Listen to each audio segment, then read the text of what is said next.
e 5 segundos.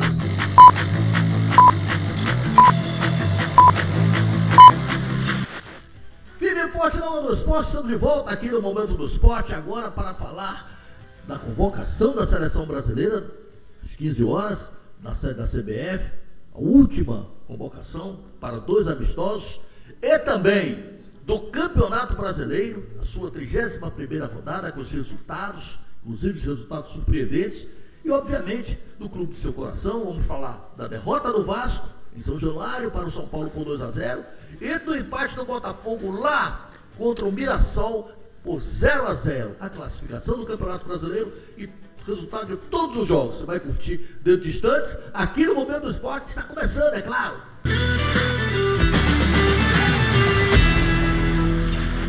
Um abraço do tamanho do Brasil para você, meu amigo, minha amiga que me acompanha do Oiapoque ao Chuí. Olha, 38 anos do ar aqui no Momento do Esporte, agora na Napa TV e também na TV Diversidade. Você que não é inscrito no nosso canal, inscreva-se no nosso canal, onde quer que você esteja, está ali na telinha, o canal alternativo da Napa TV, Momento do Esporte, tracinho Napa TV. Momento do Esporte, tracinho Napa TV. Não é inscrito? Inscreva-se e não esqueça de dar o seu joinha. Vou abrir o programa falando da Seleção Brasileira, que teve a sua convocação agora à tarde, às 15 horas, Seleção Brasileira, que fará 2 amistosos, né? Amistosos contra o Senegal, dia 15, no estádio Emirates, em Londres, e contra a Tunísia, dia 18, agora de novembro, em Lille, na França, Estados Unidos. São os 2 últimos amistosos. A partir daí, meu amigo, o técnico Carlo Ancelotti vai convocar a seleção para os jogos da Copa do Mundo de 2026. Canadá, Estados Unidos e México. Acabaram-se as experiências. Quem conseguiu carimbar o passaporte conseguiu, quem não conseguiu, tchau, tchau, bye, bye, tristeza, não precisa voltar. Saindo da Seleção Brasileira, vamos falar do Campeonato Brasileiro. Campeonato Brasileiro, na sua 31ª rodada, que tivemos os seguintes resultados. Bota na telinha aí da Napa TV. O Santos empatou com o Fortaleza em 1-1, Cruzeiro venceu o Vitória por 3-1, Mirassol empatou com o Botafogo 0-0, Flamengo meteu 3-0 no Sport, o Corinthians meteu 2-0 no Grêmio, o Bahia venceu o Bragantino de virada 2-1, o Ceará foi à forra, venceu o Fluminense 2-0, pagou com juros e correções monetárias, né? No Maracanã foi 1-0, lá no Castelão 2-0, Inter 0, Atlético Mineiro também 0, Juventude 0, Palmeiras 2 e Vasco 0, São Paulo 2. Depois disso, você curtiu já os resultados, vamos agora à classificação atualizada aqui no Momento do Esporte. Você não perde o lance não, meu amigo. Vamos lá, bota na telinha aí. Primeiro, Palmeiras, 65 pontos em 30 jogos. Segundo, Flamengo, 64 pontos também em 30 jogos, portanto um jogo a menos. Terceiro, Cruzeiro, 60 pontos em 31 jogos. Quarto, Mirassol, 56 pontos em 31 jogos. Quinto, Bahia, 52 pontos em 31 jogos. Sexto, Botafogo, 48 pontos, 31 jogos. Sétimo, Fluminense, 47 pontos, 31 jogos. São Paulo é o oitavo com 44 pontos, 31 jogos. Vasco é o nono com 42 pontos em 31 jogos. E o 10º, Corinthians, com 42 pontos também, 31 jogos. O Grêmio é o 11º, 39 pontos, 31 jogos. Ceará, 12º, completou também 38 pontos, completou os 31 jogos. 13º, Atlético Mineiro, 37 pontos, aí sim, só tem 30 jogos. 14º, Bragantino, 36 pontos, 31 jogos. Inter é o 15º, 36 pontos, 31 jogos. 16º, Santos, 33 pontos, aí com 30 jogos. Vitória é o 17º, 31 pontos, 31 jogos. Fortaleza, 28 pontos, apenas 30 jogos. Juventude, 19º, 26 pontos, 31 jogos. E o Sport, Lanterninha, 30 pontos. Aliás, 17 pontos, quem dera que fosse 30. 17 pontos em 30 jogos. Portanto, são aí os jogos que restam, né? É o jogo do Santos contra o Palmeiras, né? Fortaleza também está devendo um jogo, que é contra o Atlético Mineiro. E o Flamengo contra o Sport, que esse jogo será realizado não na Ilha do Retiro, no campo lá do Santa Cruz. Realmente, a torcida do Sport está pistola com essa, porque compraram o jogo, né? O que a gente pode fazer? Ao invés de falarmos do clube do seu coração.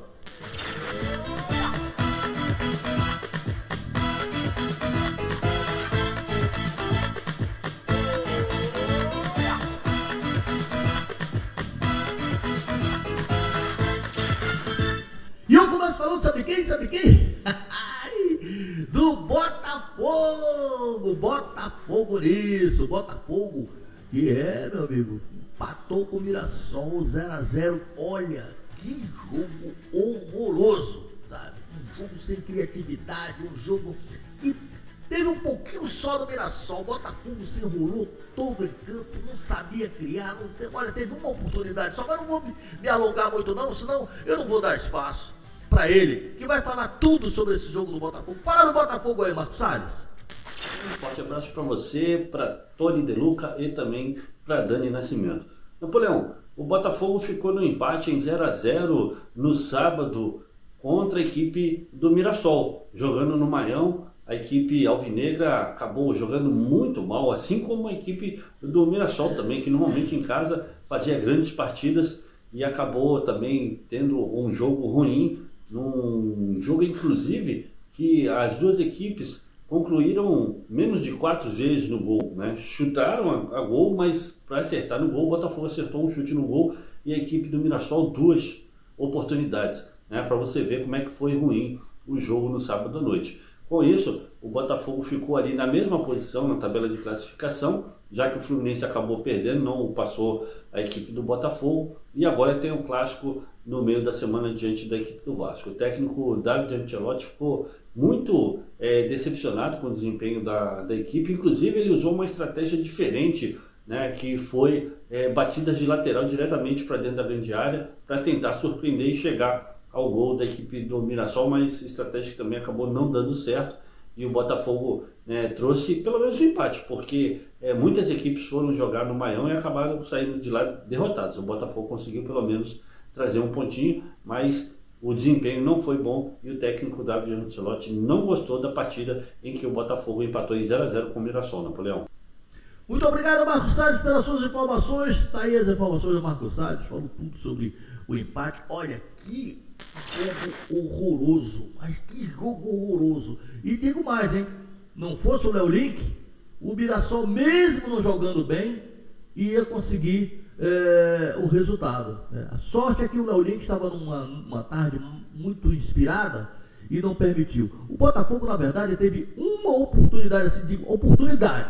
Foi uma jogada individual do Arthur, né, que driblou 2, cortou para o meio, chutou, a bola tirou tinta do poste direito do goleiro Walter do Mirassol. Agora, o Mirassol teve algumas oportunidades boas, né, de fazer. Mas, olha só, olha essa pichotada aí. Mas o bravo Léo Link estava muito bem colocado. Agora, uma coisa que o torcedor botafoguense pergunta: por que o David Ancelotti não colocou esse garoto, que foi bem, o David Ricardo, na zaga, ao lado do Alexandre Barbosa?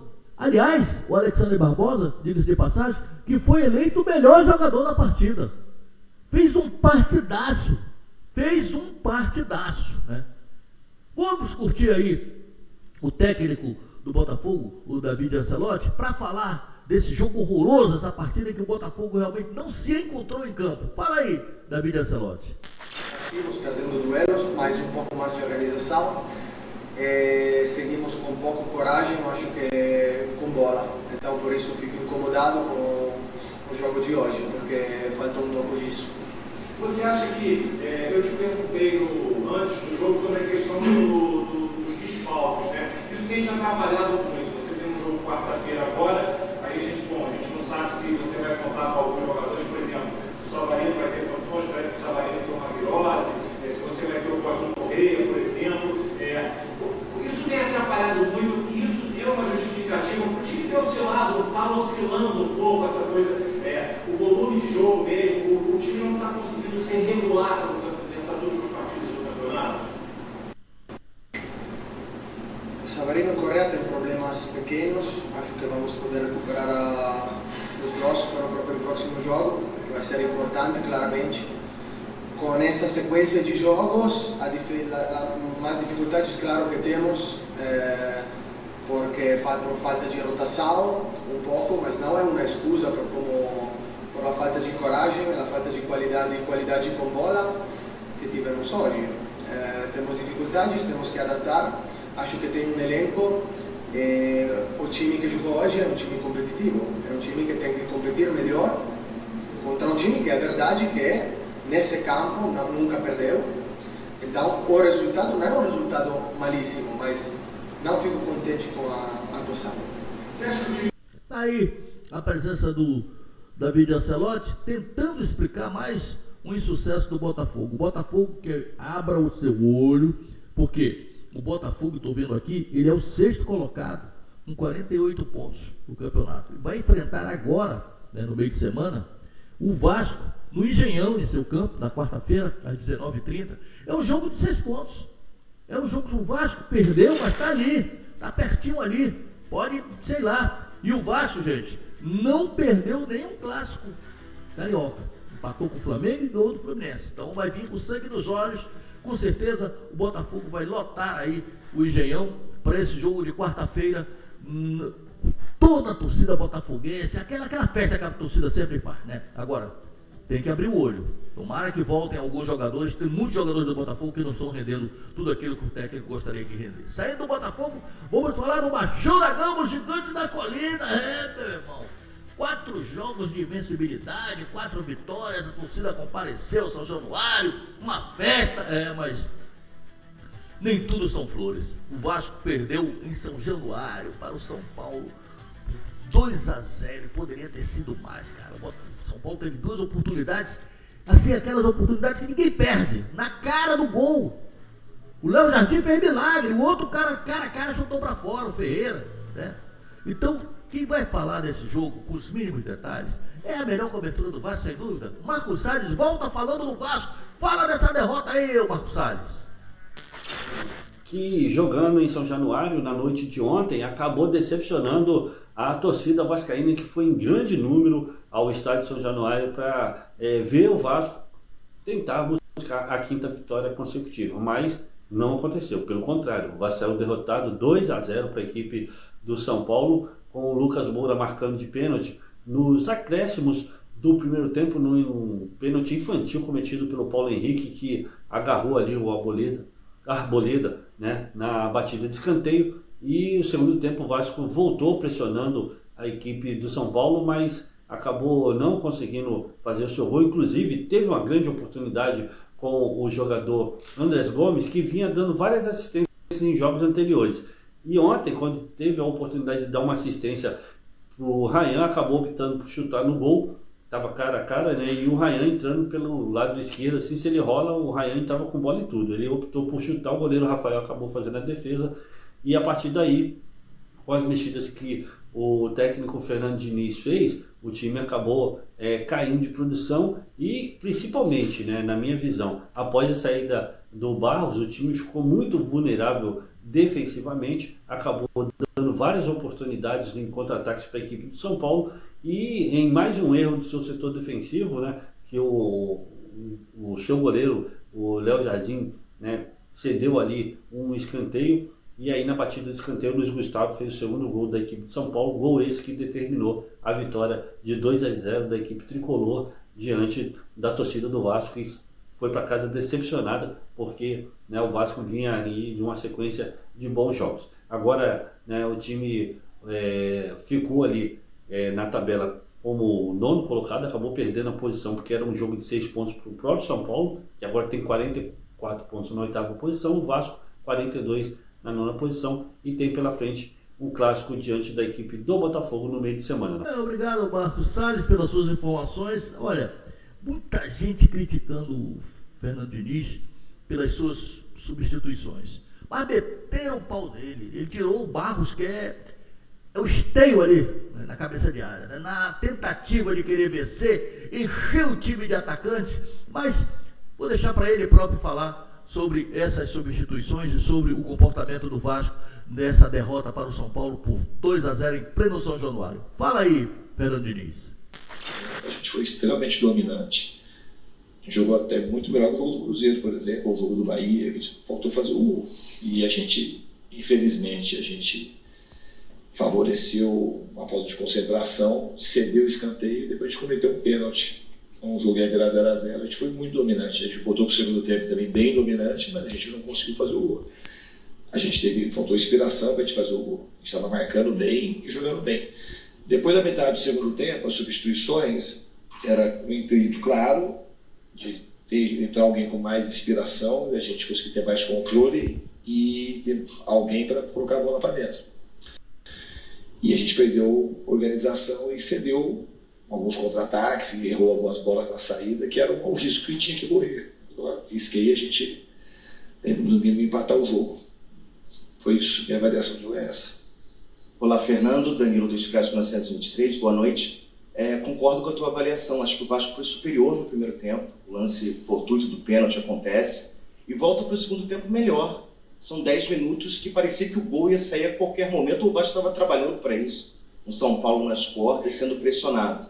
E aí tem as substituições, e o Vasco, como você fala, se desorganiza. O Matheus França não entra tão bem individualmente. Queria saber de você se não é um pouco precipitada essa mudança com 12, 13 minutos. Não é melhor esperar um pouquinho, até 20 minutos do segundo tempo, para ver se o Vasco faria o gol na forma da organização que você levou do primeiro tempo para o segundo? Obrigado. Vocês estão fazendo esse tipo de pergunta, né? O Fernando Henrique gostou muito da pergunta do ilustre jornalista, não. A verdade é que ele encheu realmente o time de atacantes, ele colocou o Berrete, o David, o Matheus Cocão, o Matheus França, mas aí deixou o São Paulo deitar e rolar nos contra-ataques. Ó, estamos colocando o ponto final, o Vasco volta a jogar, repito, na quarta-feira, fazendo o clássico contra o Botafogo no Engenhão. O Vasco, que é o 9º colocado do campeonato com 42 pontos, já completou as 31 rodadas, vai enfrentar o Botafogo, tomara que consiga um bom resultado, né? Você sabe, aqui no Momento do Esporte você não perde o lance. Na quarta-feira estaremos de volta aqui falando tudo sobre a rodada no meio de semana, o time do seu coração, porque quando você participa, tudo fica mais fácil. Até quarta, se Deus quiser.